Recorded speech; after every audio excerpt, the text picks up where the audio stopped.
ಪ್ರೀತಿಯ ವೀಕ್ಷಕರೇ, ನಿಮ್ಮೆಲ್ಲರಿಗೂ ನಮಸ್ಕಾರ. ನಾನು ಕೆಜೆ ಹಳ್ಳಿ ಸುರೇಶ್. ಸ್ನೇಹಿತರೆ, NCERT ಕೇಂದ್ರ ರಾಷ್ಟ್ರೀಯ ಶೈಕ್ಷಣಿಕ ಸಂಶೋಧನೆ ಮತ್ತು ತರಬೇತಿ ಮಂಡಳಿ, ಈ ಒಂದು ಮಂಡಳಿ ಬಿಡುಗಡೆ ಮಾಡಿರುವಂತಹ 6ನೇ ತರಗತಿಯ CBSE ಸಿಲೆಬಸ್ಗೆ ಕನ್ನಡದ ಪಠ್ಯಕ್ಕೆ ಕೃಷ್ಣ ಅಂತ ಹೆಸರಿಟ್ಟಿದೆ. ಕೃಷ್ಣ ಅಂತ ಹೆಸರು ಇಟ್ಟಿರುವುದರ ಬಗ್ಗೆ ಈಗ ಒಂದು ವಿವಾದ ಕಾರಣ ಆಗಿದೆ. ರಾಜ್ಯದ ಮಾಜಿ ಶಿಕ್ಷಣ ಸಚಿವರು ಜೊತೆಗೆ ಒಂದಷ್ಟು ಪ್ರಗತಿಪರರು, ವಿಚಾರವಂತರು ಈ ರೀತಿಯ ಕನ್ನಡದ ಪಠ್ಯಕ್ಕೆ ಕೃಷ್ಣನ ಹೆಸರಿಡುವ ಅಗತ್ಯ ಇದೆಯಾ ಅನ್ನೋ ಪ್ರಶ್ನೆ ಇಟ್ಟಿದ್ದಾರೆ. ಸೊ ಹಾಗಿದ್ರೆ ಏನಿದು, ಯಾಕೆ ಈ ರೀತಿ ವಿವಾದ, ಕೃಷ್ಣನ ಹೆಸರು ವಿವಾದಕ್ಕೆ ಕಾರಣ ಆಯಿತು? ಪಠ್ಯಗಳನ್ನ ರಚನೆ ಮಾಡುವ ಸಂದರ್ಭದಲ್ಲಿ ಯಾವ ವಿಚಾರಗಳನ್ನ ಕೇಂದ್ರ ಮತ್ತು ರಾಜ್ಯ ಸರ್ಕಾರಗಳು ಒಂದು ಸಮನ್ವಯದ ಜೊತೆಯಲ್ಲಿ ಒಂದು ಪ್ರಾದೇಶಿಕ ಅಸ್ಮಿತೆಯನ್ನು ಕಾಪಾಡುವ ನಿಟ್ಟಿನಲ್ಲಿ ಏನು ಮಾಡಬೇಕಾಗಿದೆ, ಮಕ್ಕಳಿಗೆ ಯಾವ ವಿಚಾರಗಳು, ಯಾವ ವ್ಯಕ್ತಿಗಳು, ಯಾವ ಅಂಶಗಳು, ಯಾವ ಸಿದ್ಧಾಂತಗಳು ಬಹಳ ಅಗತ್ಯತೆ ಇದೆ, ಇದ್ರ ಬಗ್ಗೆ ಮಾತಾಡ್ತಾ ಹೋಗೋಣ. ಅದಕ್ಕೂ ಮುಂಚೆ ನೀವಿನ್ನೂ ನಮ್ಮ ಈ ಚಾನಲ್ಗೆ ಸಬ್ಸ್ಕ್ರೈಬ್ ಅನ್ನ ಮಾಡ್ಕೊಳ್ತಾ ಇದ್ರೆ ದಯಮಾಡಿ ಸಬ್ಸ್ಕ್ರೈಬ್ ಮಾಡಿ, ಲೈಕ್ ಮಾಡಿ, ಶೇರ್ ಮಾಡಿ, ನಿಮ್ಮ ಅಭಿಪ್ರಾಯಗಳನ್ನು ಕೂಡ ತಿಳಿಸಿ.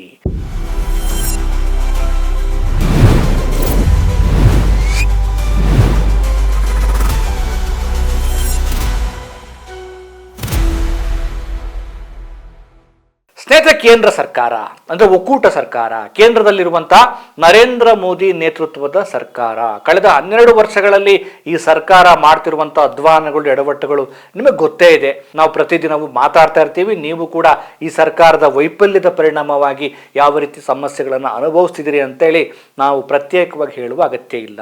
ಆದ್ರೆ ಈ ಒಕ್ಕೂಟ ತತ್ವವನ್ನ, ಈ ಒಕ್ಕೂಟ ಸರ್ಕಾರ ಒಕ್ಕೂಟ ತತ್ವವನ್ನ ಅನುಸರಿಸದೆ ಒಂದು ರೀತಿಯ ದಬ್ಬಾಳಿಕೆ ಮಾಡುವ ಧೋರಣೆಗಳನ್ನ ಶಿಕ್ಷಣ ವ್ಯವಸ್ಥೆಯಲ್ಲೂ ಮುಂದುವರೆದಿದೆ. ನೋಡಿ, ಹಿಂದಿ ಹೇರಿಕೆ ಮಾಡಬೇಡ್ರಿ ಕಣ್ರಿ, ದ್ವಿಭಾಷಾ ನೀತಿ ಅನುಸರಿಸಿ ಅಂತ ಹೇಳಿದ್ರೆ ಮತ್ತೆ ಹಿಂದಿ ಹೇರಿಕೆ ಮಾಡ್ತೀವಿ ಅಂತೇಳಿ ಶುರು ಮಾಡ್ತಾರೆ. ಆಮೇಲೆ ಕೇಂದ್ರದ ಉದ್ಯೋಗಗಳನ್ನ ಪಡೆಯುವ ಸಲುವಾಗಿ ರಾಜ್ಯದಲ್ಲಿ ಕನ್ನಡದಲ್ಲಿ ಬರೆಯೋದಕ್ಕೆ ಅವಕಾಶ ಮಾಡಿಕೊಡ್ರಿ ಅಂದ್ರೆ ಇಲ್ಲ, ಹಿಂದಿ ಇಂಗ್ಲಿಷ್ ಅಷ್ಟೇ ಬರೀರಿ ಅಂತ ಹೇಳ್ತಾರೆ.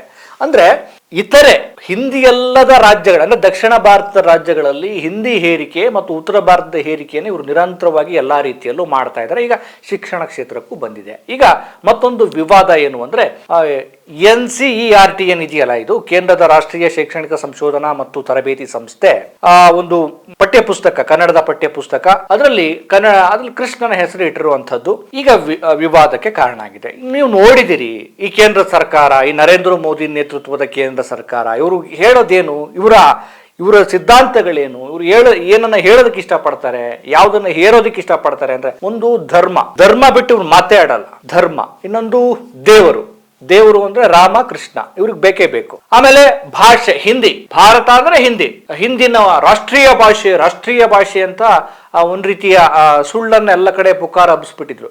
ಹಿಂದಿ ರಾಷ್ಟ್ರೀಯ ಭಾಷೆ ಅಲ್ಲ, ಅದೊಂದು ಆಡಳಿತ ಭಾಷೆ.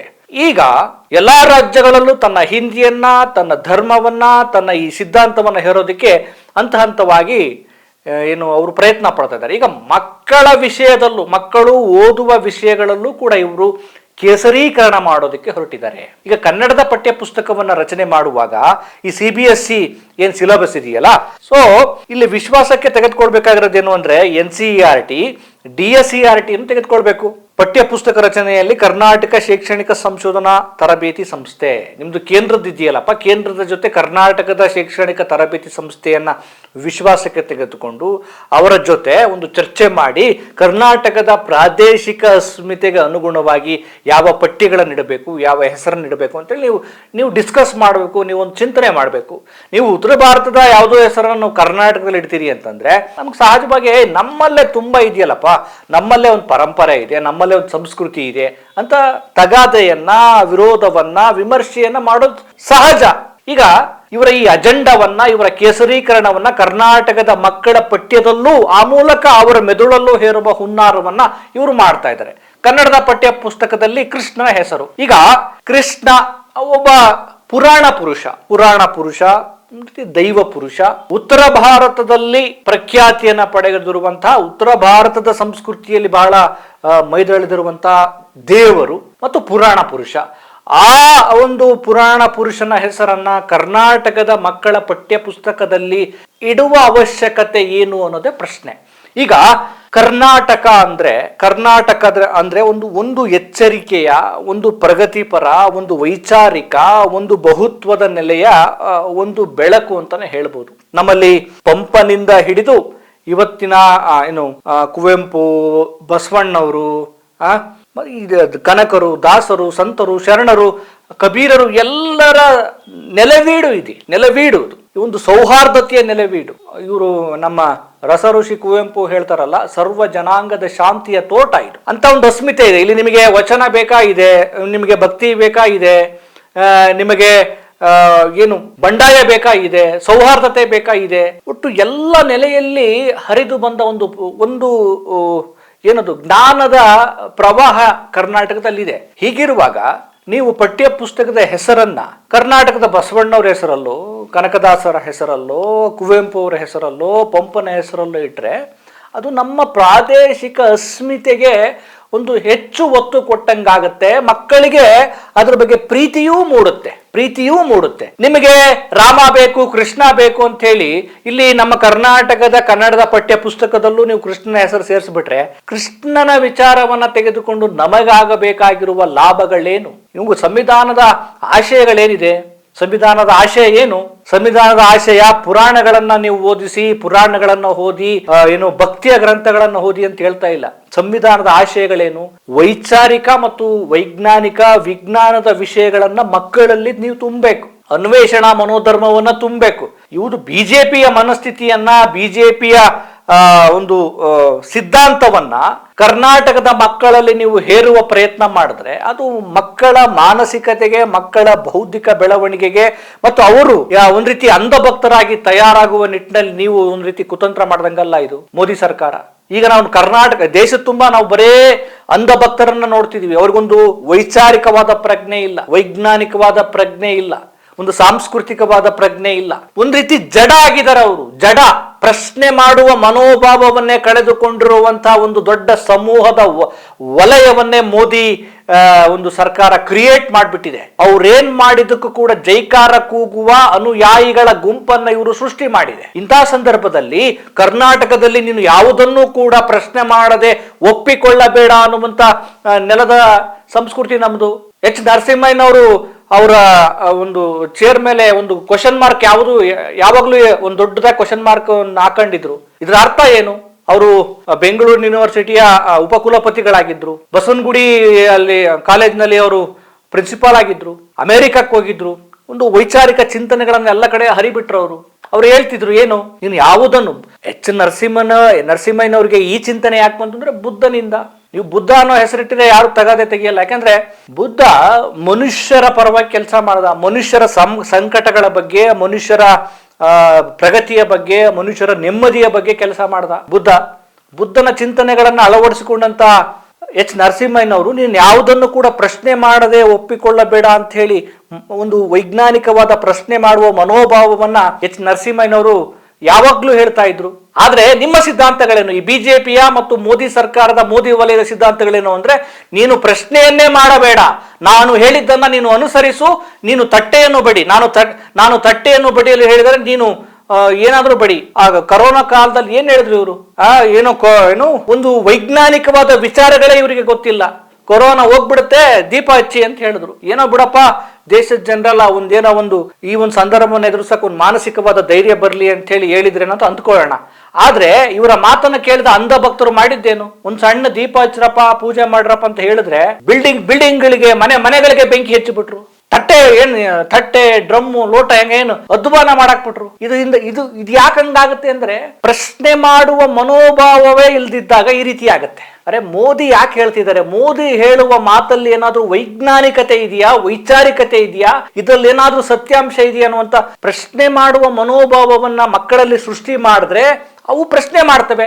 ಆದ್ರೆ ಇವರು ಪ್ರಶ್ನೆಗೆ ಆಸ್ಪದನೇ ಇಲ್ಲ. ನಾನು ಹೇಳ್ತಾ ಇದ್ದೀನಿ ನೀನ್ ಮಾಡು. ಅವಾಗ ಏನಾಗುತ್ತೆ?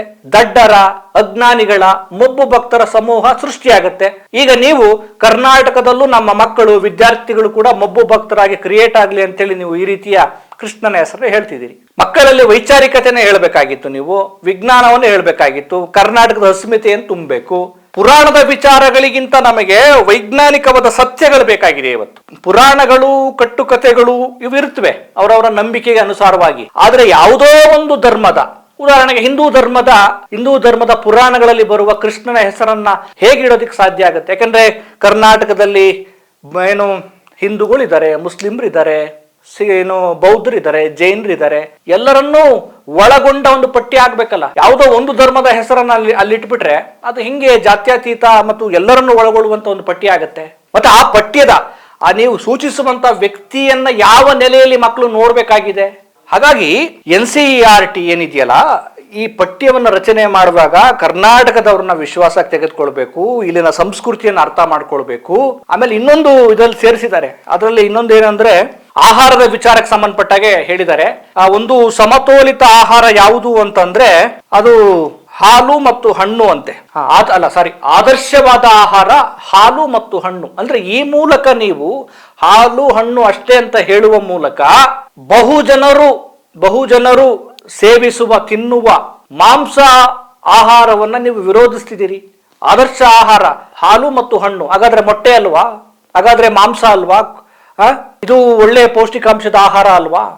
ಇದೇ ರಾಜಕಾರಣ ಅಂತ ಹೇಳೋದು. ಶಾಲಾ ಮಕ್ಕಳಿಗೆ ಮೊಟ್ಟೆ ಕೊಡ್ತೀವಿ ಅಂದ್ರೆ ಮೊಟ್ಟೆ ಬೇಡ.